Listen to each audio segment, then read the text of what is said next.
Hola y bienvenidos al canal, mi nombre es Alejandro y hoy os traigo el análisis fundamental de los estados financieros presentados por Snap. Snap es una compañía que nada más presentar resultados después del cierre de la sesión empezó cayendo un 20%, pero es que al día siguiente acabó cayendo un 39%. Por lo tanto, luego ya veremos en la gráfica el gran descalabro que tiene la empresa en bolsa. Y es que en septiembre del año anterior, pues la empresa cotizaba a unos 120 billions aproximadamente y actualmente está capitalizando a unos 16 billions. ¿Por qué traigo este análisis? Bueno, nadie me lo ha pedido, pero considero que es interesante, ya que hubo un efecto contagio a empresas como Google o Facebook, en el ticker de Alphabet o Meta. El caso es que ambas empresas son del mismo sector, el sector de la publicidad online, y Snapchat pues creó mucha incertidumbre. Además hubo un efecto contagio bastante importante. Esta empresa pues actualmente tiene unas ventas proyectadas a 2022 de unos 4.500 millones de dólares, pero es una empresa que pierde dinero, pierde unos 1.300 millones de dólares aproximadamente, o es lo que creen que van a perder este año 2022. También tened en cuenta que es una empresa pues que tiene cash, ¿vale? Tiene una deuda, pero que aquí no figura porque tiene más cash que deuda. Y es una empresa, pues lo dicho, con pérdidas. Tampoco remunera al accionista, es una empresa growth que se esperan grandes crecimientos y se espera que este año 2023 pues crezcan hasta niveles de ventas de 5.447 millones de dólares, pero que ya ahora veremos un comentario pues que quita credibilidad a este dato y que no sabemos muy bien qué es lo que va a pasar. Como he dicho anteriormente, pues la acción llegó a valer unos 120 billions, una empresa que pierde dinero y apenas tenía unos 3.000 millones de dólares en ventas. Bien, ya nos encontramos en el reporte de Snap este segundo trimestre del año 2022 y vamos a empezar por las palabras mencionadas por Evan Spiegel, que es el CEO de la empresa. Tened en cuenta que estas son las primeras palabras que aparecen en este reporte. A mí me gustaría saber qué es lo que opináis al respecto y qué haríais si una empresa que tenéis en cartera pues empieza el reporte así. Y dice: mientras el crecimiento de nuestra comunidad incrementa el valor a largo plazo de nuestro negocio, los reportes financieros que presentamos este Q2 no reflejan esta ambición. Y es que a mí me parecen unos comentarios muy desafortunados y muy negativos, porque de todo lo que tú podrías mencionar, de todo lo que podrías ensalzar o incluso presumir, tú vas y dices que hemos crecido mucho, pero lo que vais a ver a continuación no tiene nada que ver con lo bueno que es este negocio. Fijaros que la junta directiva pues, ha autorizado pues, un programa de recompras de acciones por valor de 500 millones de dólares de clase A. Y ya os digo yo que esto no va a paliar para nada los efectos de la dilución que están provocando las stock-based compensation o remuneración a los empleados a través de acciones, lo que provoca una gran dilución, luego lo veremos.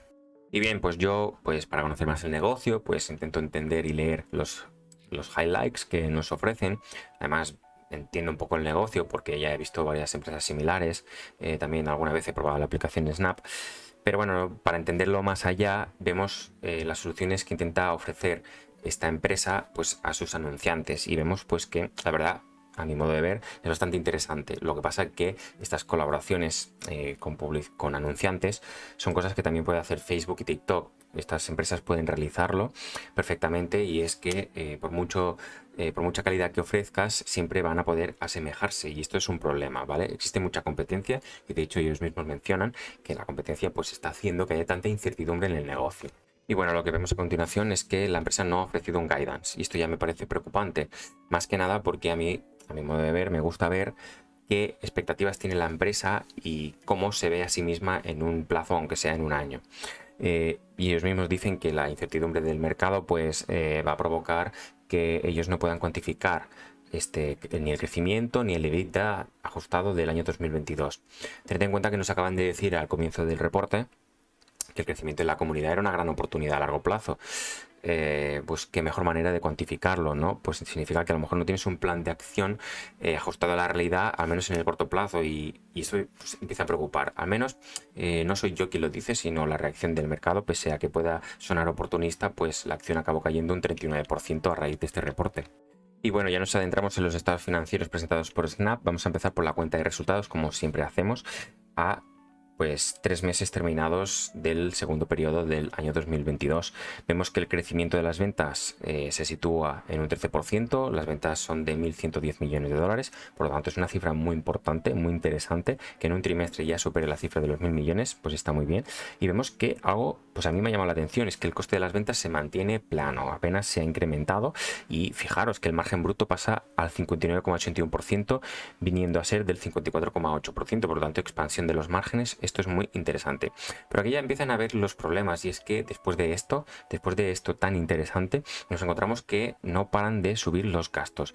Por un lado, y dejo para el final los gastos de I+D, vemos como los gastos de ventas y marketing se incrementan un 36%, luego vemos que los gastos administrativos y generales se incrementan un 73%, por lo tanto los gastos de infraestructura pues un poco más si se duplican, y al final de cuentas hace que los gastos en totales se incrementen un 28,70%. ¿Por qué dejo por al final los gastos de Research and Development, que son los de I+D? Tened en cuenta que son el 45% de las ventas, es un tanto por ciento muy elevado, y me da a mí a entender que no activan ningún desarrollo que realice, lo llevan todo a gasto, pero claro, esto es un problema. Un problema porque si sumamos esto de aquí y esto de aquí, ya casi que no nos queda nada para el beneficio, y aún tenemos que descontar gastos de ventas y gastos generales. Este incremento de los gastos tan desmesurado ha hecho que el operating loss, la pérdida operativa, se incremente casi un 200%, se ha duplicado. Vemos también pues que la empresa pues tiene unos ingresos de intereses interesante, y un gasto de intereses, lo cual pues me llama la atención viendo la deuda, que después veremos que es bastante elevada. Y al final vemos eso, que las pérdidas se disparan, las pérdidas se empiezan a preocupar. Son 422 millones de pérdidas y son muy importantes porque esto es únicamente en un trimestre, por lo tanto a tener en consideración. Y ojo al dato que tenemos a continuación, porque aprovecho para mencionarlo, pero tenéis que fijaros siempre que analicéis cualquier compañía. A priori no hay dilución, no hay productos que vayan a diluir la empresa y por lo tanto el accionista, sino que hay que tener en cuenta otra información, porque aquí vemos el básico, que son todas las acciones que están en circulación, y luego las que habría en caso de aplicar pues todos estos productos que puedan diluir. Y es que si nos fijamos en la tabla que luego ellos nos proporcionan en la página 13, vemos como las acciones en circulación pasan de 1.500.000 a 1.644.000. Por lo tanto, la dilución es evidente. Hay cada vez más acciones en dilución. Hay 100 millones, si no me equivoco, de acciones en circulación más que hace un año prácticamente. Bien, ya nos encontramos en el estado de flujos de efectivo, donde vamos a poder valorar qué es lo que ha sucedido con la caja de la compañía. Por lo pronto vemos que la empresa ha perdido unos 124 millones de dólares fruto de su actividad, ha desinvertido unos 11 millones y ha devuelto a financieras o accionistas 1.600.000. Por lo tanto, ha habido una bajada de la caja de 114 millones de dólares y el saldo final es de 2.299 millones de dólares. Bien, tened en cuenta que la empresa ha perdido unos 422 millones de dólares y únicamente ha perdido, fruto de la actividad, unos 124 millones. Tened en cuenta que de estas 422 millones de dólares en pérdidas, 318 son gastos de stock-based compensation, que se excluyen del flujo de la actividad porque no es un gasto monetario de la actividad. Ya veréis que tarde o temprano pues habrá un flujo aquí positivo y acabará siendo entregado, después saldrá un negativo, a los empleados. Por lo tanto, vemos como el stock-based compensation en este caso es elevadísimo. Lleva a que el 80%, aprox, me estoy inventando, de las pérdidas sean por el stock-based compensation. A mi modo de ver, esta remuneración a los empleados a través de acciones es desproporcionada porque la empresa no está ganando. Tened en cuenta que es casi un 30% de las ventas, es algo desorbitado. Y no me dices que tienes un guidance que no sabes qué es lo que vas a facturar a futuro, pues mal vamos. Luego vemos cómo la empresa además tiene necesidades de working capital, acaba financiando a clientes, paga por anticipado. Vemos que al final pues aún aquí retiene más cash, por lo tanto acaba provocando que la empresa en este ejercicio, en este trimestre, pues no haya más que perdido 124 millones de dólares. Luego continuamos y nos damos cuenta que la empresa tiene un capex de 23 millones de dólares. Esto pues si lo comparamos con amortización y depreciación pues es un capex bastante bajo, pues me cuadra con el tipo de empresa que estamos analizando. Vemos que la empresa pues desinvierte 63 millones de dólares de inversiones estratégicas, pues mal te va a ir la cosa si te estás deshaciendo de activos estratégicos, o al menos así figura aquí. Y vemos que pues tiene liquidez. La empresa tiene un cash, el cual invierte en marketable securities. Además, las desinvierte, pues hace un juego de liquidez y así genera unos intereses que son 8 millones y son superiores a los gastos de interés. Gastos de interés que me han sorprendido lo bajos que son, teniendo en cuenta que en el primer semestre del año 2021 y en el primer semestre del año 2022, pues la empresa se ha financiado con convertible notes, con deuda senior, deuda convertible, que pues generan unos intereses y estos pues apenas son bajísimos, al menos a mi modo de ver.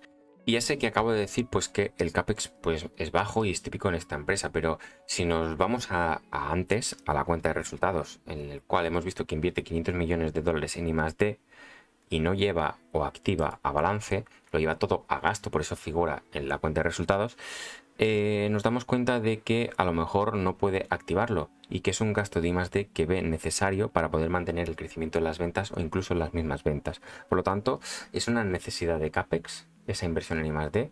Es una pregunta que me lleva a mí a pensar porque, oye, te inviertes un 50% de tus ventas en gastos de I+D y luego tienes un CAPEX de 20 millones. No lo sé, bueno, da que pensar. Y ya nos encontramos en el balance de situación. Ya hemos visto pues que la cuenta de resultados estaba mal, que el estado de flujos de efectivo no pintaba muy bien, pero bueno, vamos a ver qué se puede salvar del balance. Y tampoco quiero contagiaros de mi negatividad, pero es que visto lo visto y los comentarios, pues la verdad estoy bastante decepcionado con la empresa. Por lo pronto, bueno, al menos tiene una buena posición de caja a costa de deuda, que luego veremos. Tiene una posición de 2.298 millones de dólares. Además tiene los marketable securities, los cuales pues hemos visto incrementados. Y tened en cuenta lo siguiente, tenemos clientes por valor de 1.015 millones de dólares. Y si lo comparamos con las ventas, tenemos que son el 50% de las ventas totales del semestre, pero el 100% de las ventas del trimestre. Por lo tanto, ya estamos viendo aquí que se nos acumulan saldos que la verdad son muy elevados y no entiendo por qué tiene estos saldos tan elevados. Creo que Facebook no tiene para nada este nivel de prestar a sus clientes. A lo mejor, dada la situación, se ve muy obligada a hacer unas condiciones más ventajosas para sus clientes y que no me acaba de convencer.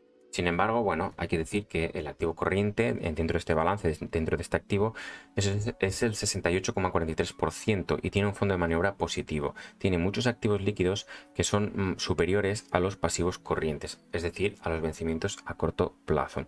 Por lo tanto, podríamos decir que la empresa con el mismo cash que tiene podría liquidar todo el pasivo corriente, aunque esto que acabo de decir no tiene mucho sentido. Si vamos avanzando, vemos que es una empresa que tiene pocos activos. Ya hemos visto, la mayoría de sus activos son líquidos, son corrientes o fácilmente convertibles en líquidos. Pero vemos que la partida más representativa de este activo no corriente, del activo que está en el largo plazo, que se espera consumir en un plazo superior al de un año, es el goodwill y es de 1.634 millones y supone un 50% del patrimonio neto aproximadamente. Tened en cuenta que el patrimonio neto son unos 3.443 millones aproximadamente, por lo tanto la mitad de este goodwill es el patrimonio neto. Y me estás diciendo que no puedes establecer un guidance adecuado. No descartaría que apareciesen impairments de la nada, ¿vale? Yo ya lo dejo ir. Si seguimos adelante, vemos que la empresa tiene una deuda senior convertible. Esta deuda, pues, genera intereses. Estos a veces no se pagan, simplemente capitalizan, ¿vale? Y luego, una vez llegados al vencimiento, la empresa tiene la opción, por lo general, de amortizar esta deuda, devolverle capital a los prestatarios, o bien decidir que estos se convierten en patrimonio neto, por eso son deudas convertibles. Y eso no figura como dilución porque hasta que no llegue el vencimiento no se va a especificar si acaban diluyendo o no. A mi modo de ver es que sí, es que van a llegar al nivel de pérdidas que está llegando la empresa y el histórico de pérdidas que tiene. Me da a mí que cuando llegue el vencimiento de esta deuda, pues nos encontraremos a lo mejor en una situación de déficit y capital bastante a la par, lo que el patrimonio neto se habrá comprimido bastante, este importe de aquí habrá disminuido bastante y por lo tanto se verá obligada a pasar esto a patrimonio neto o una parte de ello. Por lo tanto, hay que valorarlo, hay que tenerlo en cuenta y esto va a suponer a largo plazo, se acaba convirtiéndolo, en dilución para el accionista. Y teniendo en cuenta que la acción cada vez vale menos, que vale 16.000 millones la empresa en bolsa, significa que cada vez serán más acciones en circulación. Mientras mayor sea el valor de la empresa, menos acciones se van a emitir. Y es que, bueno, llegados a este punto, y ya lo he mencionado, ¿quién está pagando todas estas pérdidas? Los accionistas, a través de ampliaciones de capital. Y bueno, la empresa tiene una relación de patrimonio neto con activo total del 39%. Quiere decir que la empresa está, digamos, bastante capitalizada. Esta deuda además acabará convirtiéndose en capital, pero que esto va a repercutir o afectar directamente a los accionistas. Y bueno, en el caso de que la empresa quisiera devolver este dinero de aquí, realmente podría. Pero es que yo creo que llegados a ese momento, que no sabemos porque no nos han establecido en el guidance, pues quién sabe si este dinero ya no existirá porque se lo habrán comido las pérdidas y nos veamos, o la empresa se vea obligada, pues a convertir esto en patrimonio neto. Por lo general, muchas veces las empresas suelen optar a convertirlo en patrimonio neto. Y bien, hasta aquí el vídeo de hoy, espero que os haya gustado mucho. Hasta pronto.